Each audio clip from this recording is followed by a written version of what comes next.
Thanks for watching live or listening back to this show from Teachers Talk Radio.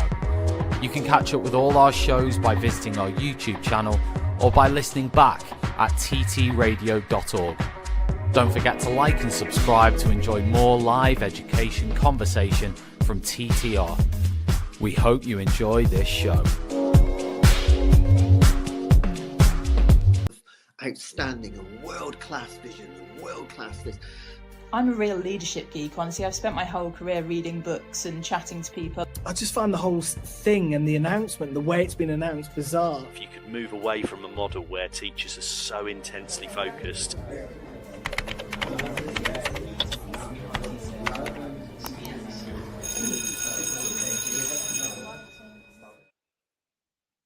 Hello and welcome to AI in the Classroom. This is the second time. I forgot to go live the first time.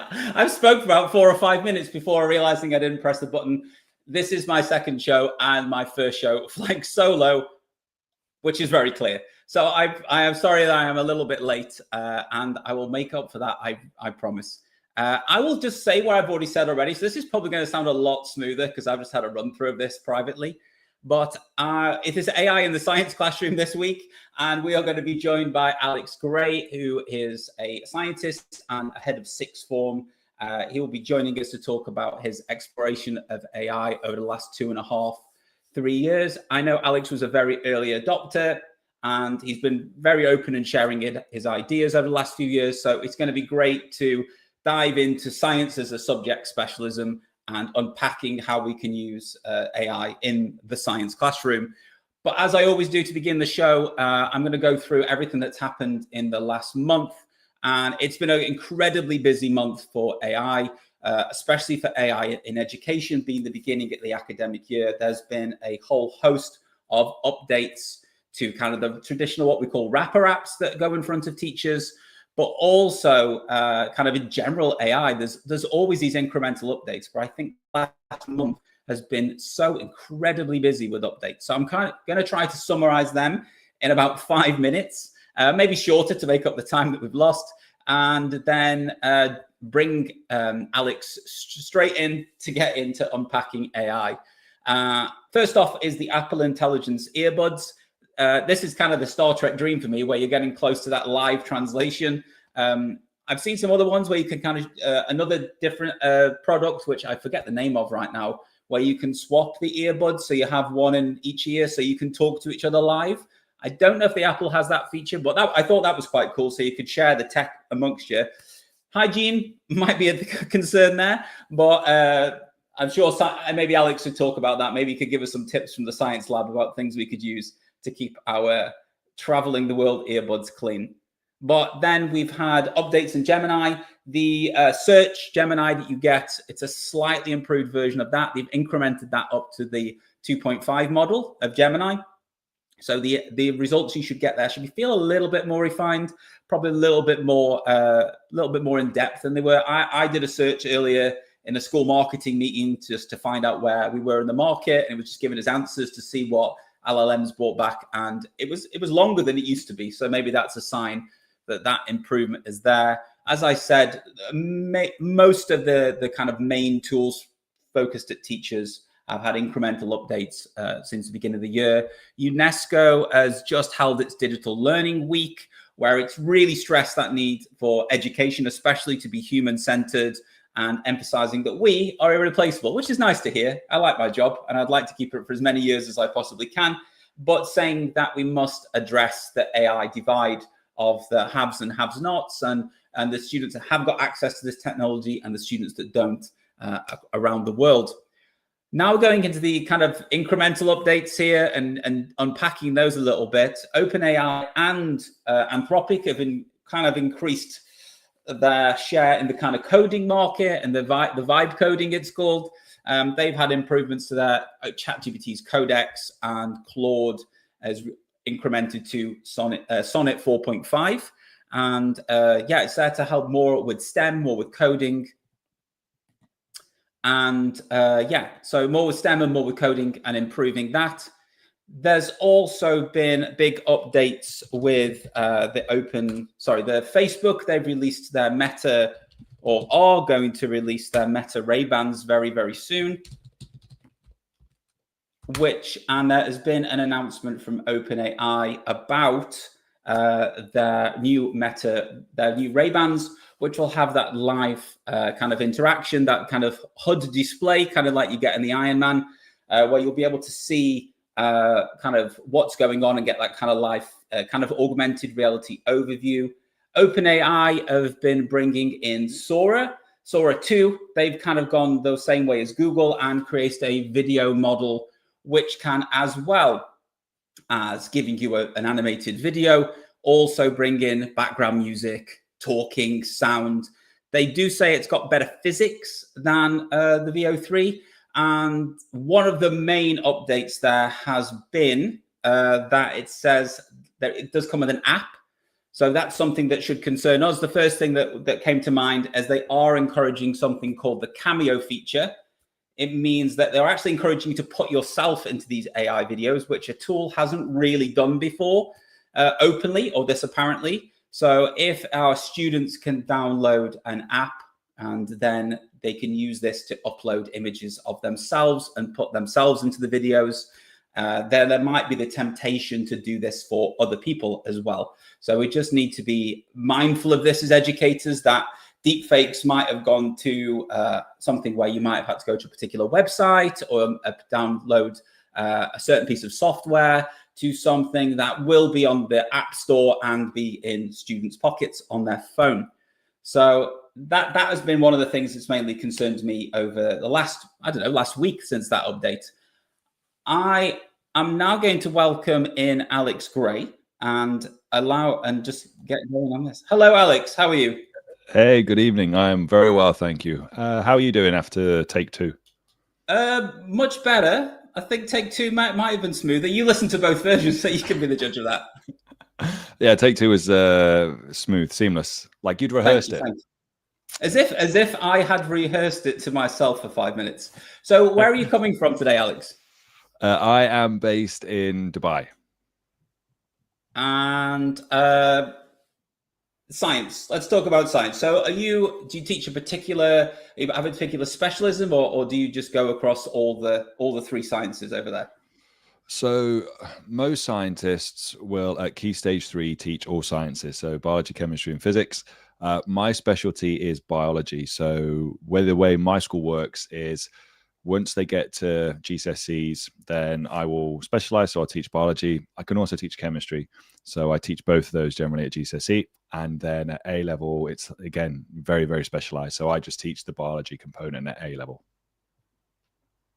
Fantastic. And I know you also head of sixth form? I am, yes. So how long have you been in that role? I think is this your second year? So this is my second year. So I moved schools. I'm trying to think what we are now, 2025. So 2024, and it was a brand new sixth form. So I went in there and I looked after year 12 and year 11 at the same time. And then this year we've just had our obviously first cohort into year 13. We've had, I think the numbers really have exceeded our expectations coming into year 12. So we're now a year and a bit in, and we've got 63 students with us in sixth form. So really, really happy with that. Fantastic. And just getting to the topic of the day, what was it that initially sparked your interest in AI and how that could be used in education?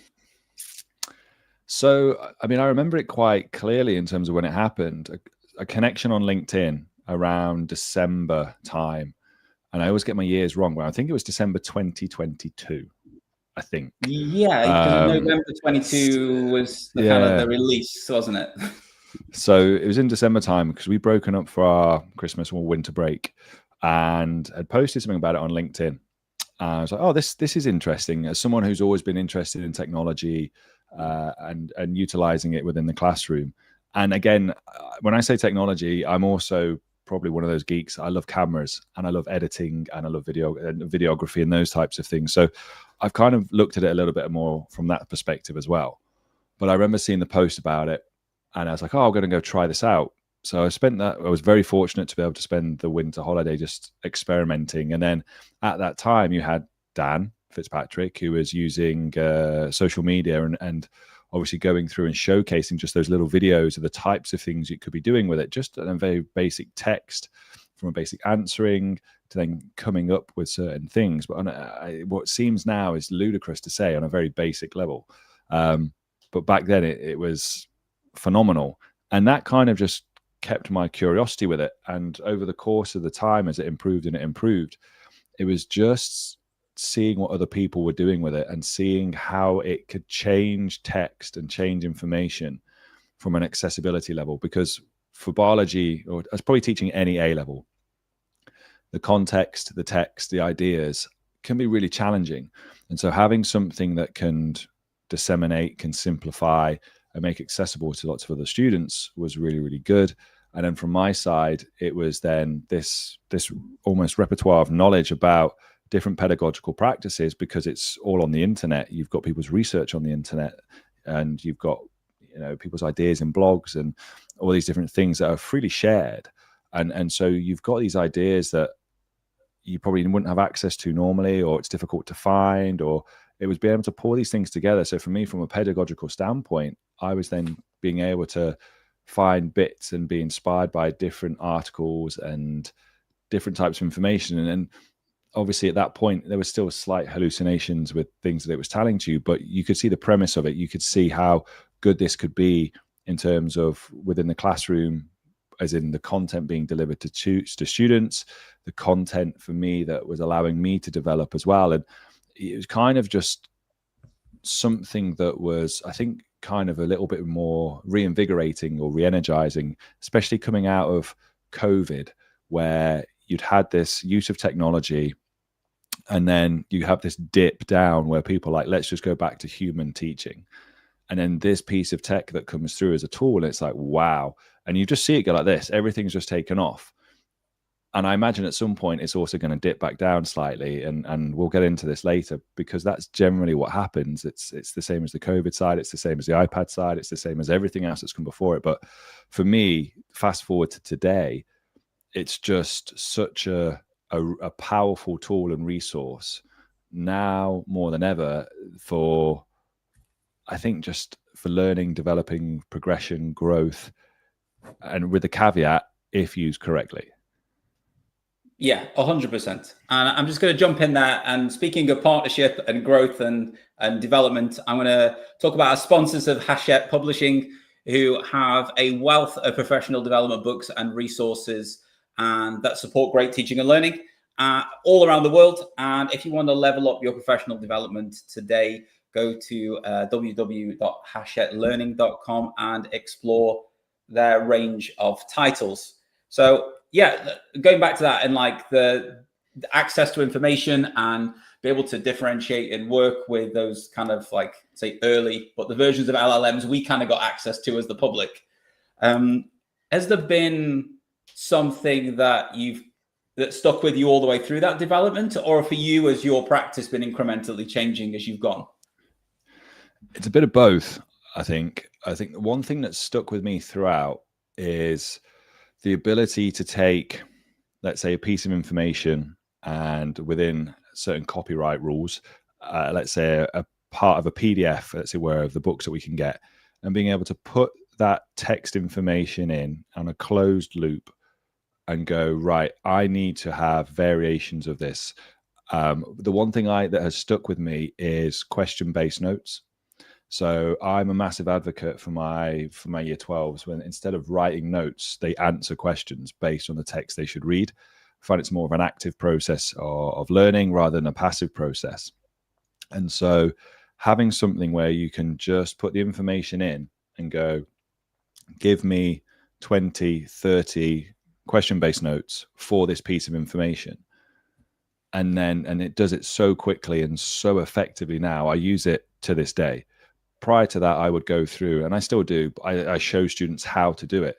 So instead of reading something, writing the note down, you might read something and say, well, photosynthesis is the process of this.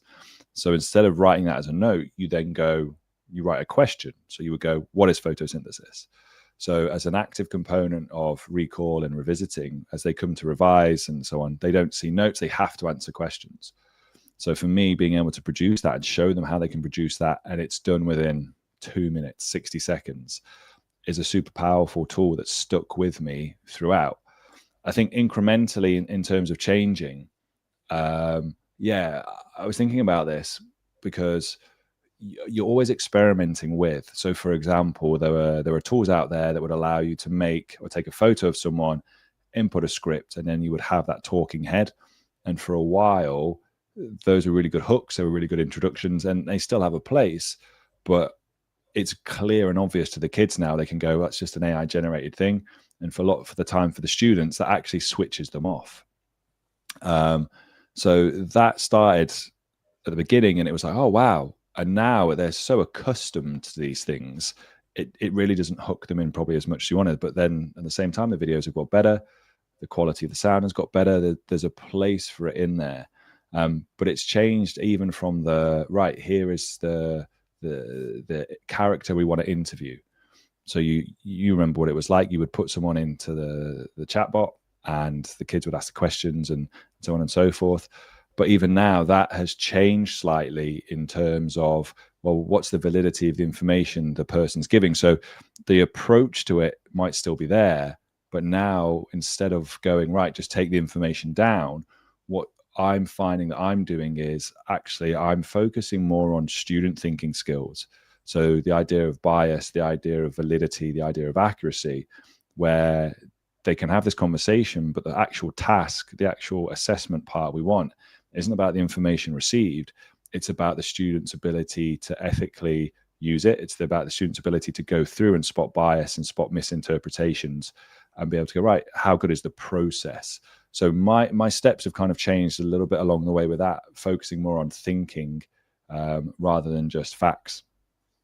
That's great. And I actually randomly, and I don't think we've ever actually spoken about teaching in our teaching approaches, but I'm the very same way, just questions, using those question stems. And I completely agree where you've gone. I think if we're always talking about critical thinking being a more powerful and more essential skill in the age of AI, where there's going to be more misinformation, as you said, bias and unpicking things like that, I think any way we can strengthen or flex those muscles in any class, in any subject, is going to be like one of the core skills. And I think it's something that, without chucking AI into every single lesson, bringing in more critical thinking and analysis and questioning of resources that we give is going to help build that digital literacy. Yeah, definitely. And I just want to say, has this changed? So the way you prepare your lessons now compared to pre-ChatGPT, is it very similar? Is it, how different is it? Or did it change and then you go back? Because I kind of changed and went back a little bit. I think you do. Like, I'm reflecting on how I used to teach. So I enjoy connectivism and constructivism. So those types of learning theories in terms of building on students' prior knowledge and then getting them to connect to things that they are familiar with. So I use a lot of dual coding. I would always use images and then start to make the connections between that in very like analogies or ways that it shows up and have those things. So I remember when I was teaching, before I moved out to Dubai, I broke my ankle really, really badly playing rugby. And at the time, I'd bought this book about cooperative learning from Spencer Kagan. So all these Kagan strategies. So I found that really, really useful in terms of developing students' communication skills, critical thinking, creativity, and how they work collaboratively anyway. And then just layered on top of that, this concept of, right, can you connect and can you build on things that you already know? So for me, bringing in AI into this, like I still use those things. I still go back to those things. Where it's really allowed me to flex further, and I'll give you a prime example of this, is within Gemini and within ChatGPT. I had a question from a colleague after I delivered some PD on AI, and they said, these things are great. How long would it take me to make one? And I said, for you as a beginner, it would probably take you 5 minutes. And she goes, wow, okay, that must mean you take, like, it's really quick for you. And I was like, no, it's the opposite. I said, for me, it'd probably take me about 40 minutes to make one. And she was like, what? Why? And I said, because I end up going down the rabbit hole of research to pull in all the different facts to trial and iterate, to ideate and see. So I have something that I think it was you that posted about this, actually, the book. And I got the book. So Amelia King's Thinking with AI, I think it is. Love that. And so I go, right, let's look at the components of this I'm interested in. I do the research. Boom, here's my fact sheet. But then I go a little bit deeper. And I'm like, right, okay, what's thinking in general, though? So it's like, right, let's put in this information about thinking. So you go semantic, episodic, you've got all these different types of thinking. Okay, so I've got these two fact sheets that are powering now. I've got a gem ready to go. What's missing, though? Because, again, it's, right, I need low floor, high ceiling. So now I've got this research on low floor, high ceiling. Great, bring that in. And then I saw work from Saba, so Dr. Saba Kukai, talking about sparks and talking about design thinking. I was like, I want a bit of that in there as well. So now I've got this gem that I can basically put my learning outcomes into and say, hey, do this. And it will just, based on the research and I've created, and it comes up with big questions. It comes up with parts about sparks, about the scenarios, about pathways, about anchors, all these different things that I can bring into it. So my lessons can start with big questions. I can connect it. And then it has the variation for students to take different pathways, based on interest, based on what they want to do. And then I have that there if I want to use it, and then I can pull in my own expertise and go, right, that's really good. Let's bring this in. Let's design it so on the slides they can go and do these things. And I think prior to that, I'd always been interested in having different pathways and different, you can do this or you can do that. Whereas now having this information and having that ability to design a lesson still with me at the center of it, because it's my research, it's my interest, it's me knowing about these things. But the outcome and the ideas that come from it are at times better than what I would have come up with, because I'm like, I would never have connected those things together. It would have taken me longer to come up with that as a big question starter, or that as the scaffold, and all those things that can come into it. And I can just piece those things together. And my lessons have probably moved towards now being, right, students still need, in science, they still need factual information. They still need concrete knowledge. The different part now is how I can go, right, what can I do to get you to use that knowledge? How can I go about getting you to apply it, to demonstrate it, to do all these different things with it? And for the last one, so within assessments, and I know we'll probably get into this as well, but I'm probably going the opposite way now, where I'm using it myself. So I have I have an ideation GPT. So all the research that I can do with solving problems and ideas. And I just said, we all know this in terms of assessment is an issue. Assessment is a concern within the classroom at the moment with AI. And I was working back and forward with it just to see what we can create. And one of the things we all know is now coming up is like Vivas, like let's get kids talking. I was like, right, okay, so let's dive into this a little bit further. What can we do? And it gave me two things. And these are two things that I've done in my classroom with year 9 and with year 7 science.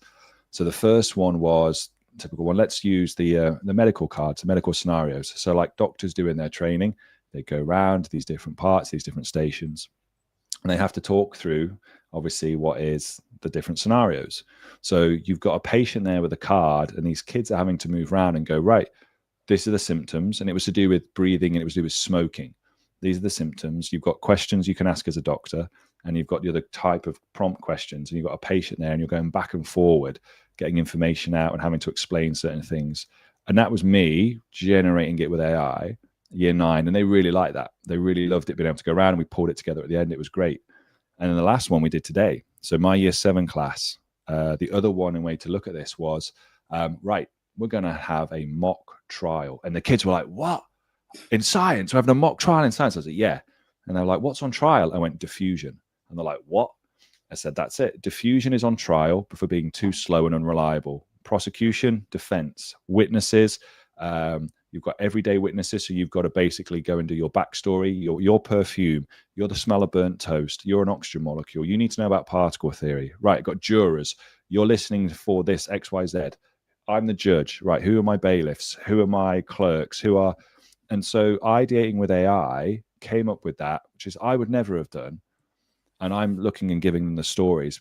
But now the students, I even moved the classroom, and I'll post a photo later. I've moved the classroom so it looks like a courtroom. So I'm sat there. I've got the witness box over here. I've got my jurors over there, my attorneys. So you think about, I gave them a lesson and a half to prep for this. There you go, guys. This is your role. You need to come up with the questions. You need to, so they might have gone off themselves and used AI a little bit to help research, get questions to create backstories. Great. You still have to talk about it. I'm still going to put you on the stand and they're going to ask you questions. And it was amazing. And it was so interesting. I said to them at the end, it's like, this is a really slow lesson, because in comparison to what they're used to, when it's like move, move, move, move, and there's pace, it's like, we didn't have that today. I didn't need it. It was different, and it stretched their human capabilities to listen, to make notes, to think on the spot, to then have to go, the jury then had to go, right, based on the evidence, is diffusion guilty?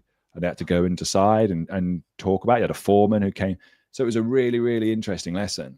And again, it was me working with AI to come up with it, but the students ran it through. The students had to think, they had to use the information to apply it. So I've probably shifted now into here are the facts. We're now going to look at different ways in which we can get you to apply and show understanding that isn't just typing and writing. Yeah, and just before I unpack that a little bit, just so people that don't know what those words, a few of the words you've used there, what is a gem and what is a GPT? Because there might be a few people listening who might think you've like robbed a jewelry store. Okay, so on probably the couple of the 3 or 4 main platforms that we use. So I am one of those people that bounce around ChatGPT, Gemini, and Claude. And so within Gemini, there are what they call gems. So that is where you can create your own, in a sense, chatbot based on research or information that you would upload into it, and the description you would give it and how you want it to behave and the output you want it to get. The GPT is, again, pretty much identical. You are creating a bespoke chatbot in a way with data information that you give to it with a set of description or instructions on how it acts. And at the moment, you can have them as personal, so you are the only person that can access them. ChatGPT has been around obviously for a little bit longer, in which you can share them with colleagues or with others, or you can put them onto the GPT. I can't think what the term is actually, but there's like Store, a shop store. There we go. Store, yeah, store or shop. And within the last week or so, I think it is, Gemini have made it so that you can now share gems and others can use it. Prior to that, you could share it, but it was always in your conversation chain. Now through your Google, I think it's Google Workspace, your Google Drive. It's your workspace or your Drive. Yeah, it's stored on there and you can share it across. So I have those. They're basically, again, versions of chatbots that I've created with a set of instructions and information that gets an output that I want. I suppose you've done it's you're not starting the conversation from scratch each time, are you? You've already as you said, they've been preloaded with all the research, your approach, how you want to have the conversation. So if anyone wants to kind of feel like they're not just looking at that blank box where they have to type and it's going from 0 each time, it's just a way to speed things up and kind of build certain pre-made chatbot kind of for each kind of task or something a way you might want to approach something. Yeah. And speaking of different things, if you're looking for another great educational podcast, you can check out the Chalk and Talk podcast with Anna Stokey. Anna is a passionate advocate for evidence-based maths education for students of all ages. On her podcast, she talks about different teaching methods, how-to guides around maths, and evaluating the different research around maths. She is she has top-notch guests, policymakers, educators, researchers, and discusses issues which directly impact teachers. So check out the Chalk and Talk podcast if you're interested in education, and find that wherever you find your podcasts. Also, AQA are sponsors of the show, and they know that teachers are the real experts in the classroom. That's why they work closely with teachers, combining your insights, our insights as teachers, into their assessment expertise to create resources, tools, training, and guidance to generally make a difference. They're the UK's most chosen assessment organisation. So the chances are you already are completely aware of AQA. I taught AQA for many years back in the UK. And as we head into the new school year, or as we head more towards our October break now, AQA are focused on helping teachers feel supported and ready. So if you want to find out more about how they're working with teachers, just head over to their website and search for AQA, We Work With Experts. And back to our current expert in the room, Alex, that transition. Seamless. Seamless, almost as seamless as the start to the show. So we spoke about gems, you talk about GPTs, and one thing I do want to circle back to is often this show is called AI in the Classroom. But as you've just demonstrated, most AI in the classroom is the teacher kind of working in the background with AI to bring something to life in the classroom. And outside what you've shared about gems and GPTs, do you have any other routines or workflows, or because I know you do some training for staff as well, anything that you go to staff, okay, this for me is a tried and tested way where you can use AI to make some gains in learning? I think I always look at it when we're training with staff, I try and keep it simple into three pillars, which is leading, learning, and teaching. So the leading part obviously speaks for itself. It's when you're working with SLT and leaders and the types of things you can do with it in that respect. So that might be when you go into your data analysis and so on and so forth that comes with that, and policies. But when you get to learning and you get to teaching, I think it's really important that we start to then disseminate the things away. So when we're working with staff, we're focusing mainly on the teaching side of things. And every member of staff, even at the moment, is at a very, very different level, from competency to confidence. They're scared about being able to break it. They're scared of different things, to staff who are like, yeah, I'm flying with it, and think there's probably a misplaced confidence with it because they've used it. And actually, we just start with how to prompt. Like even with the new ChatGPT 5 that's come out, you've seen, if you've watched enough videos and tried it yourself, that if you continue to prompt with it the way you've done previously on previous models, the output's very, very different. Because the model is very, very different. So it's working with staff just to understand the how to prompt. And so we work with them to give them a few different ways. So ways that, let's say, the main guys have put out their PDFs, you can piece these together, come up with it, and you know, we talk about it a bit, but in terms of outputs and context and roles and all these different things that we want, I think that are key for there. And we start staff off with that, like very simply, just start with like, what is the context of this situation? What is the role you want it to play, or the role you are? What is the output that you want? What is the errors that it might be going into? And so you then start to see a massive change, because after a few, like within the PD, they're like, oh my God, the output is so much better. A simple thing of doing that with them makes a massive difference in terms of their confidence and then the competence they feel to use it. So we just give them a PDF and they just copy and paste, and then they edit the bits they need and want with that. And I find that as a starting point for them is really good. The challenge for them comes, and the creative part comes, and this is where now we shift into learning with AI, is how do you then take that and put it into the classroom? How are you going to put it into your curriculum? And the part now that we talk about a lot, and I'm really experimenting with, is how do you put it into the hands of students? Because you're right in what you say. I think 60+% of AI use by teachers is in the background. It's, you know, the lesson making, the assessment making, all those different things. Whereas now we need to pivot that and go, how do we flip it so 60% of its use is in the hands of students? And obviously we want safety, we want ethically, guardrails, all those things we need. But how do we do it? And that's the biggest thing, because within that, you've then got to go, are my staff good enough? Do they understand it? And then how, and that's the case, can they transfer that over to the student use? Because I know people go, oh, the kids are already using it, the kids are this, that. And say, yes, they are, but I'll tell you what, now they're terrible at using it. And because they don't have the habits, they don't have the methods, the experience, and the thought processes. And I come back to watching Peps McRae.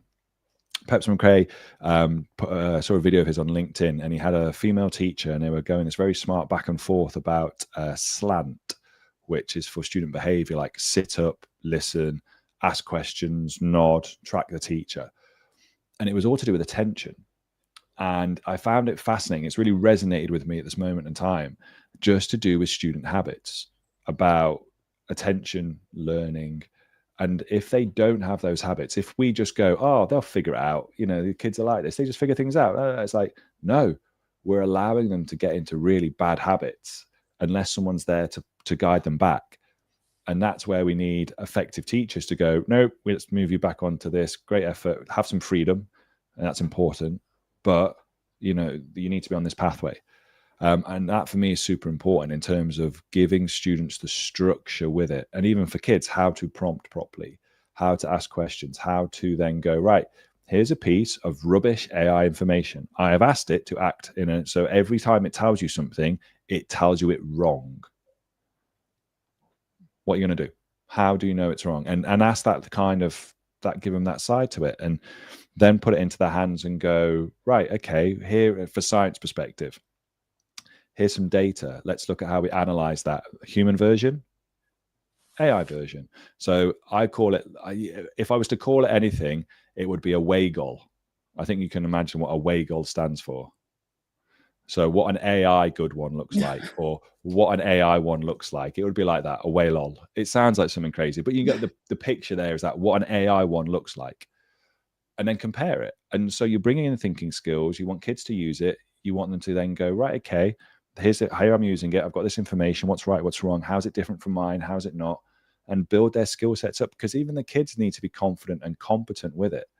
So circling back to staff, you have to give them what I call sandbox hours.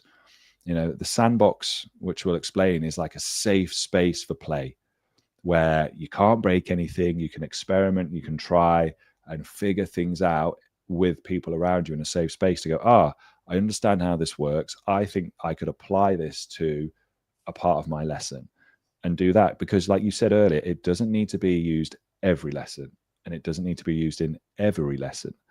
But having that where you can kind of tick sheet skills off for the students, or they can tick sheet skills off and go, I've been exposed to this. I'm starting to see this. I'm used to it. I don't feel overwhelmed because every teacher's trying to ram it down my throat. That is, I think, positive steps forwards, and it works with both the students and it works with both the teachers. That's the thing as well. And just to circle back, I can tell you as a computer science teacher who is in an IT lab 99% of the week teaching, or 99% of my lessons, that they have digital skills for sure, the kids, but they're not often the ones that they need to use things in the most productive way. And I would say mostly like staff. I've been using some chatbots with my students as well. And at first they get the output, and my biggest thing is like, no, read. It's telling you I've prompted this to be like a guide, and it's telling you what to do next. But you just need to read. You need to interact with it, and they're not used to. I think maybe used to passive consumption of what technology gives them potentially at their age. Not used to actually interacting and going back and forth. And that's one of the most powerful things about AI. I know that when you are, from what I've seen online, when you're putting that in the hands of students, what kind of, I know you have guardrails in place. I know you use safe and secure platforms, and if anyone is thinking of doing this in their school, go and speak to their senior leadership team, whoever's leading on AI in the school, potentially the school's DPO, just to check whatever platform you're using is completely compliant, just to cover yourself 100%. Yeah. But what are the structures are you putting into place for students if you were to put AI in as a chatbot into the class? So first thing I did this year is I emailed the parents. I just said, hey, this is who I am. I'm teaching your kids science this year. As well as that, my AI experience / interest is this. I want to use it in the classroom with your students. If you've got a problem with that, let me know. No issues. Like I start with that. Actually, a few of them are like, this is great. Thank you so much. One of them came back and said, I teach at a university level. Let me know if you was like, amazing. And I think you'd probably, as a teacher, if you start with that, you might be surprised with what some of your parents come back with. as well on a positive note.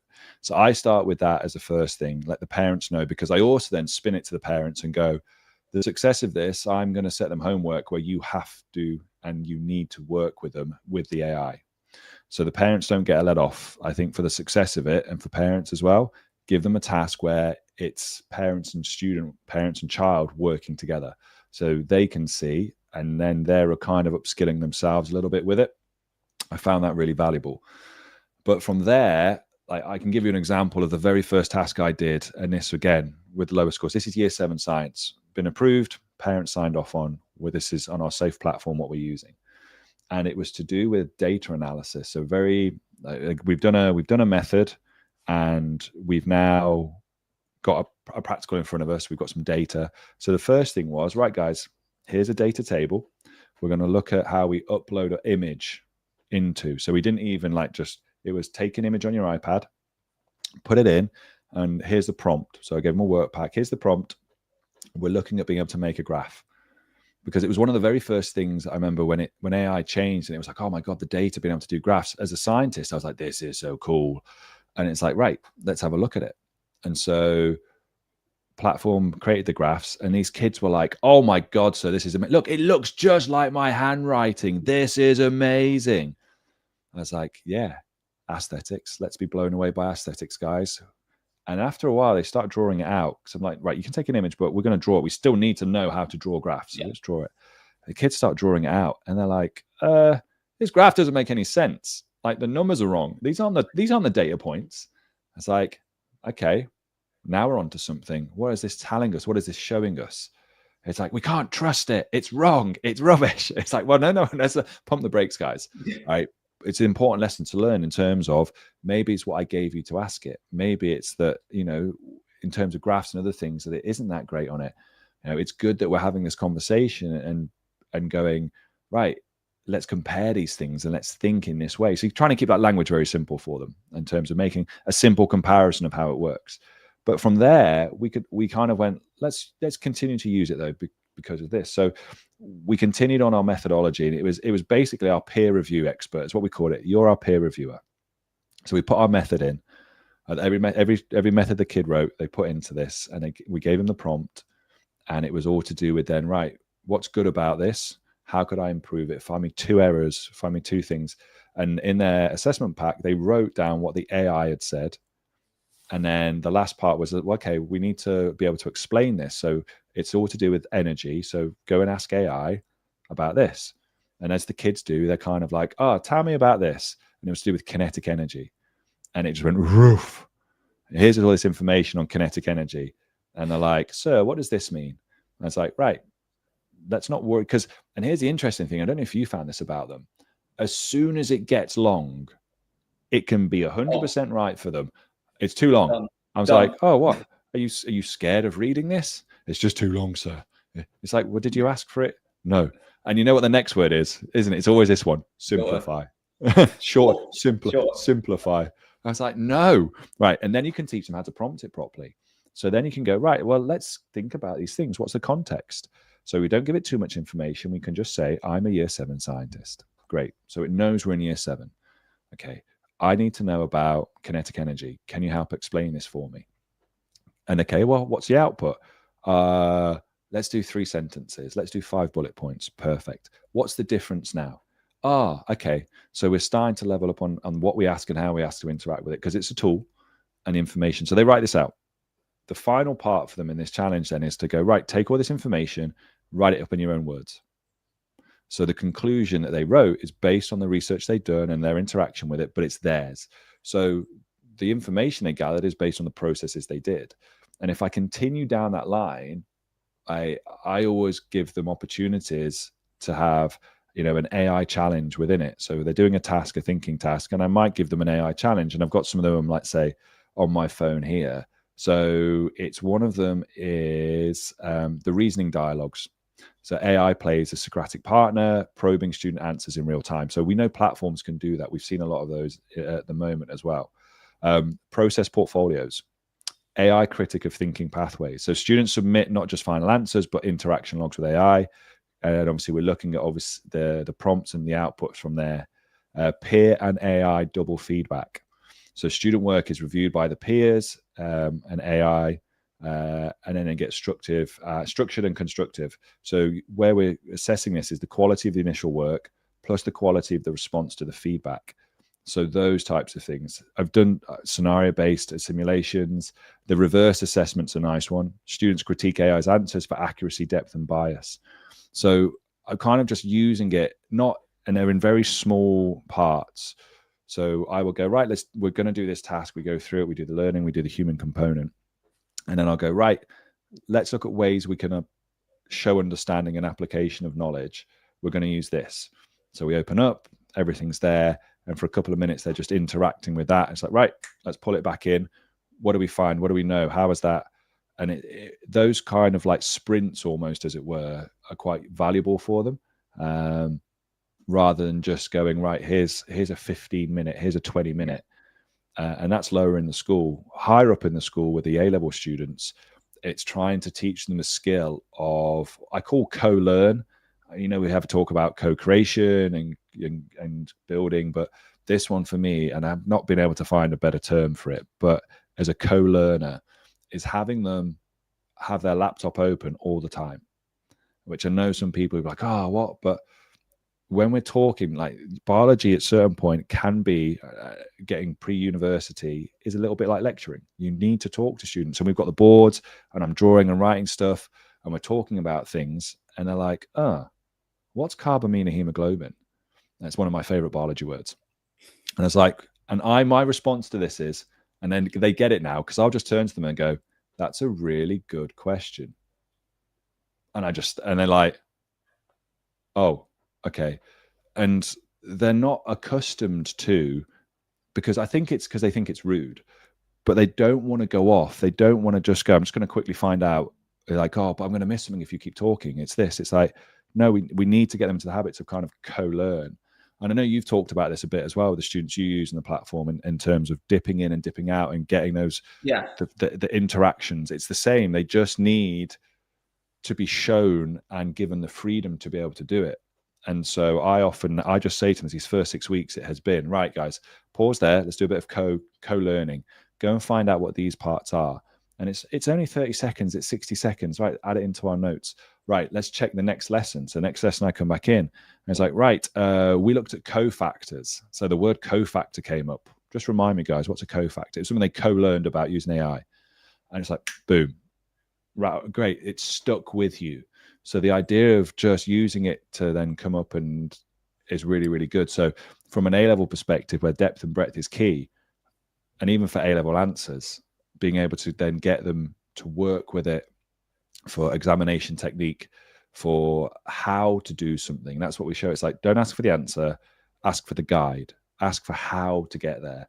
Like it's really powerful in that. So it's layering up that way from using it very simply when they're lower down in the school to the middle of the school, where it's like we work with it in sprints to be able to challenge our thinking and just check our understanding, to then still have opportunities to create things with it, but higher up in the school where we really want to see them more co-learn with it. That's kind of how I would level through how I've been doing it at the moment anyway. I think that's assuading some of the fears, because I think there's this big worry that AI in the classroom and chatbots just means kids on screens interacting. And it's just that. It's like the teacher's gone. The teacher's maybe the secondary player, and it's just a kid in the screen going back and forth. And as you said, sometimes getting wall of text and not knowing what to do with it.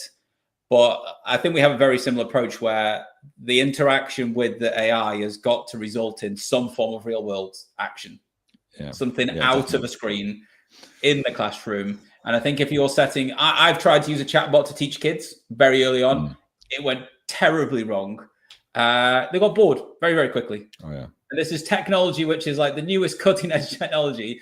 And within like 5 minutes, they were bored out of their minds and wanted to just teach them something. Yeah, get that. And you see kids just like that, don't they? Oh, it's worse when the kids do this. Have you ever had a kid do this to you in class? It's like, are you Tindering? Not yet. Maybe I'm holding in there. And it's not that one, but it's just like next, just swipe off. It's like, no, I'm still here, guys. You can't do that. It doesn't work. Oh, no, not this kid. You get what I'm saying, though, sir, don't you? It's like, come on, just. oh, okay, you don't like this. But it's true. It's that stickability at that level. Like I go back to the court case I had with the kids, stickability, sticking with something and being able to hold attention. They really don't.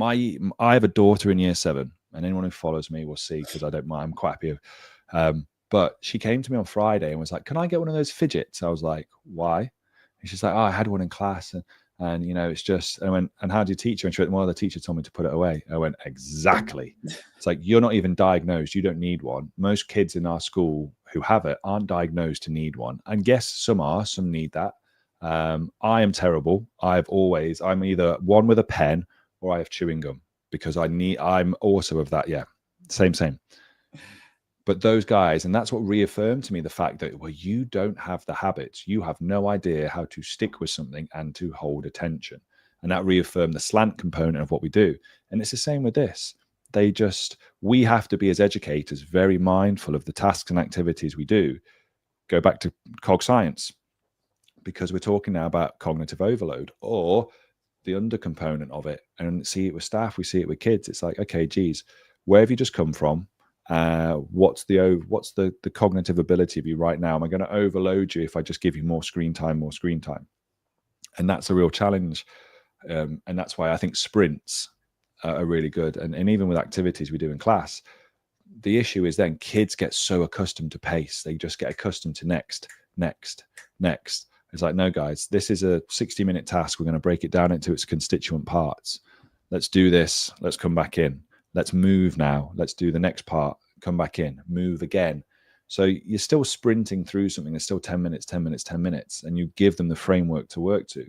But it's what you do in that time. If it's just sit and find, okay, that can be one thing.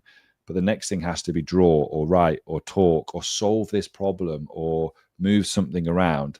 I think that's the big challenge in education generally, is kids off seats, kids moving, kids thinking, kids being challenged.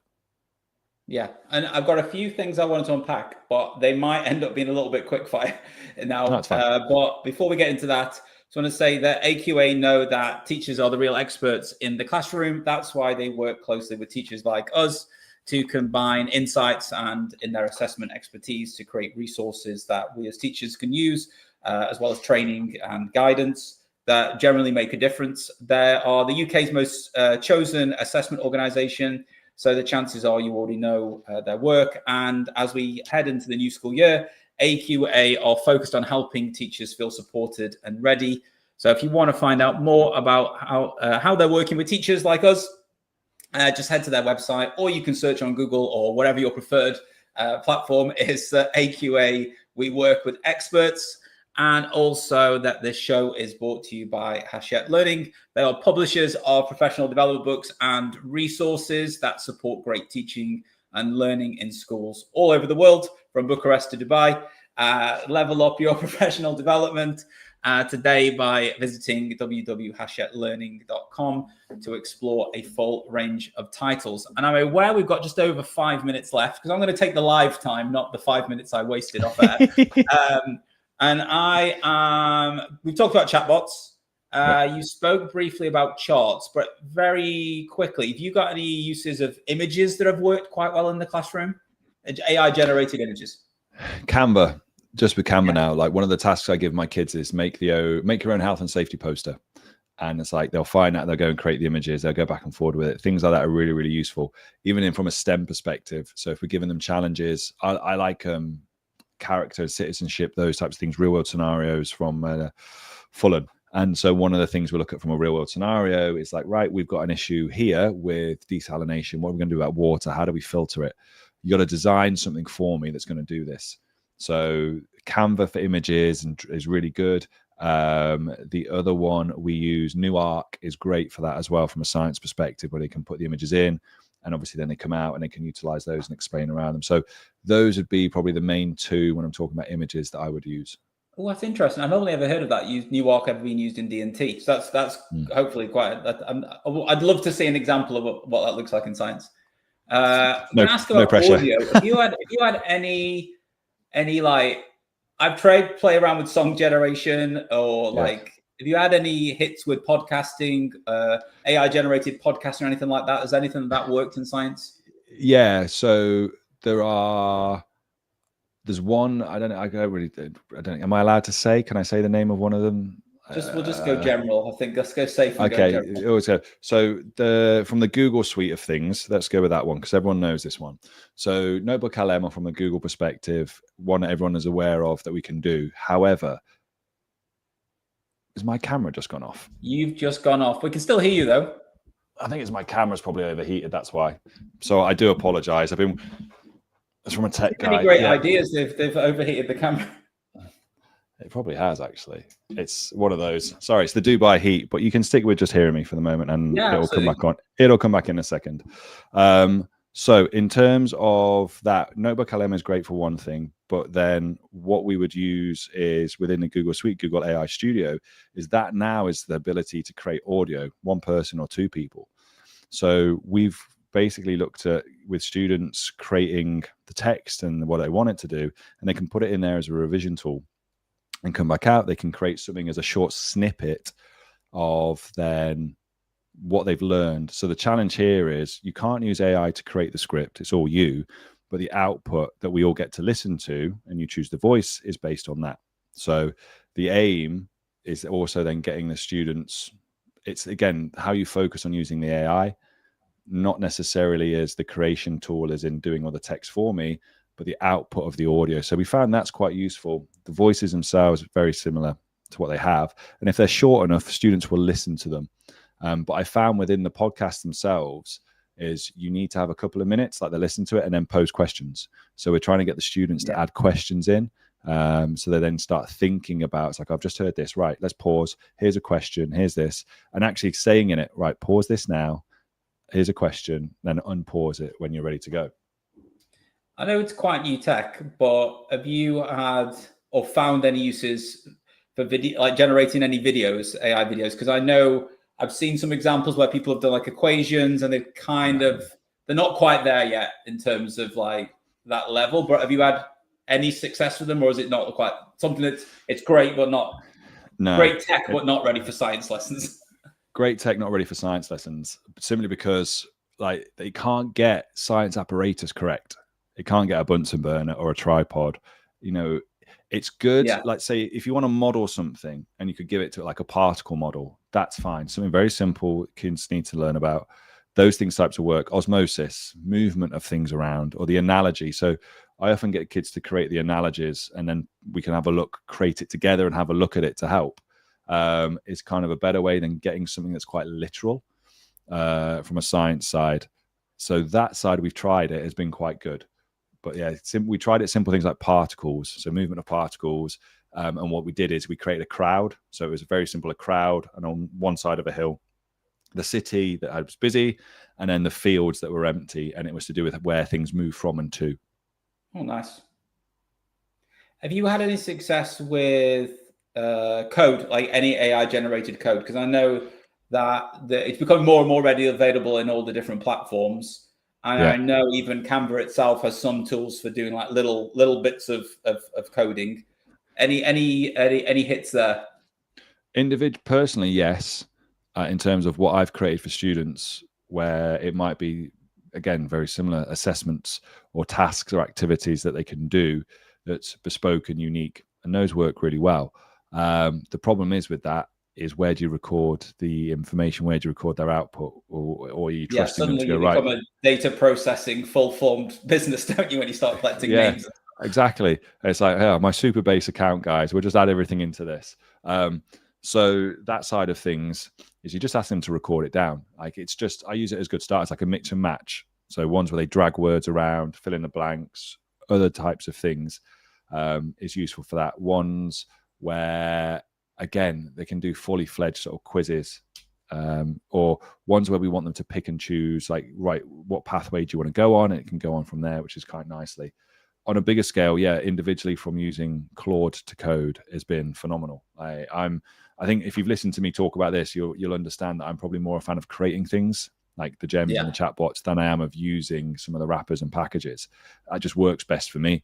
So having Claude and Google where you're coding, like I'm starting to really think about what I can create for students in classroom and lean on that. And then understanding that, going to kids, it's like, right, guys, you get onto Canva for education. I want you to just make me something very quick that's going to help support your learning with this. Because I think most students wouldn't have an idea, wouldn't have a clue that it can do that for them. I'm just very aware we've just about gone over time. So I just want to thank you so much, Alex, for your time tonight and the ideas you've given everybody. And where is the best place for people to find you if they want to find out more about the work you're doing? Best place would be on LinkedIn, just on there as Alex Gray, which is Gray. And I am on YouTube as well. You can find me at the Deep Education Network.